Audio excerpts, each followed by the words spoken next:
All good. right. Sufficient assumption. Next on the list for the answer-driven question types. Yep. Sufficient assumption questions can be thought of as a super strengthener. Yep.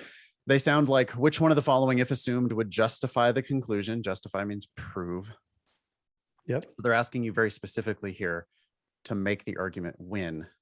Anyway, the strategy that I have written down here says the correct answer bridges a gap in the argument to make the argument win. That is, it proves the conclusion correct. Always predict it before looking at the answer choices. Anything you want to add or tweak or? You said always predict it before looking at the answer choices. I would say that these, and you said this earlier, but are easier than strengthened questions. Yes. Because the test writers they're severely restricted. There are only a certain number of answers that they can give you that would effectively prove the conclusion, get us all the way to the conclusion.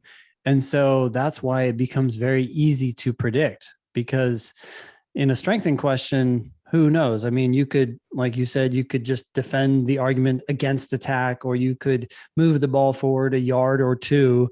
And there's a million ways to do that. Whereas in a sufficient assumption question, we know we have to get to the touchdown. And yeah, there might be 5 different ways to get there, but you've got to get there. And so there are certain elements, have to be met. Oh, we're going to have to make these 15 yards up. So the answer better cover these 15 yards or it's not going to work. That's why you have to be able to predict it, and should become one of the easiest questions in logical reasoning. It's almost like a game. It's like a logic game, really, right?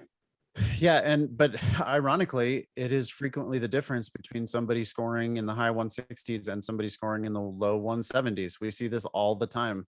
I talk to students, every day of my life, I talk to students, and very frequently it'll be some high level student who still struggles with a few logical reasoning questions, and they haven't gotten over the hump yet on sufficient assumption.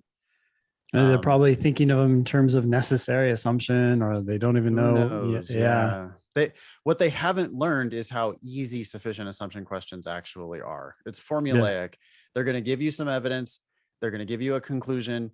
For whatever reason, the evidence just doesn't quite prove the conclusion. There's a gap there somewhere.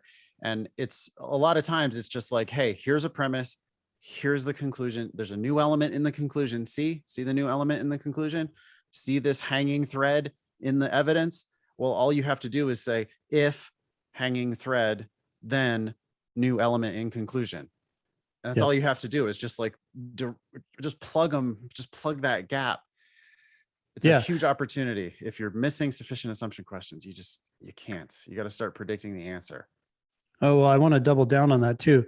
It turns out that because the correct answer has to prove the conclusion, the test writers, I don't know if I've ever seen an argument in a sufficient assumption question that had more than one error, maybe 2. But if the test writers inject 2 potential gaps in the reasoning in a sufficient assumption question, then the correct answer is going to have to address both of them. That makes their job harder. So most of these arguments are actually very good. Like everything kind of flows along, except for there's one problem. It may be a big problem, but it's still just one problem. So that's why these become so easy. Whereas in a flaw question, there could be 3 flaws, and you're what's the correct answer? Well, I don't know. Let's find one of those. And you missed that one. Right.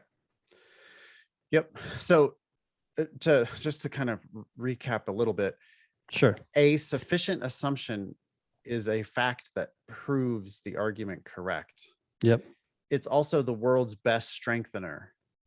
If you're doing a strengthening question and you happen to see an answer that is a sufficient assumption of the argument, that's the answer, because it proves the conclusion of the argument correct. And you can't strengthen an argument more than proving the conclusion of an argument correct. Yeah, it's game over. It's a touchdown. You don't need to run any further. So real easy strengthen questions might have sufficient assumption answers.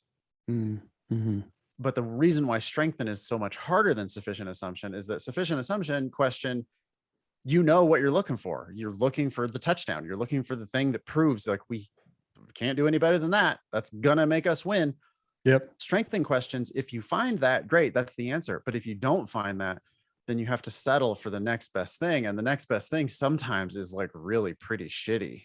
You know, there are strengthening the four questions where the answers correct that answer weaken, is right? just, that's also a kind of an easy strengthening question if 4 answers actually hurt the argument. Mm-hmm. The hard S type of strengthening question is 4 irrelevant answers. Like they use all the right words, but they just don't mean anything that does anything to the argument. Those are hard answers to get through because you're just like, what? It seems like they're kind of talking about the right topic, but it doesn't mean the right thing that does something to this argument. And then the one right answer sometimes will just be circumstantial. It'll just be like this, well, that doesn't prove the case, but it kind of slightly helps.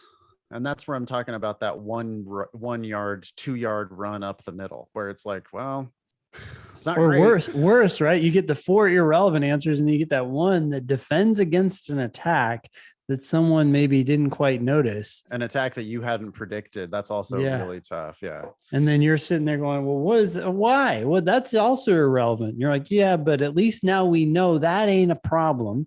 Right. So the argument's in a better position than it was 2 minutes ago. So that strengthened it more than these other 4. Yeah.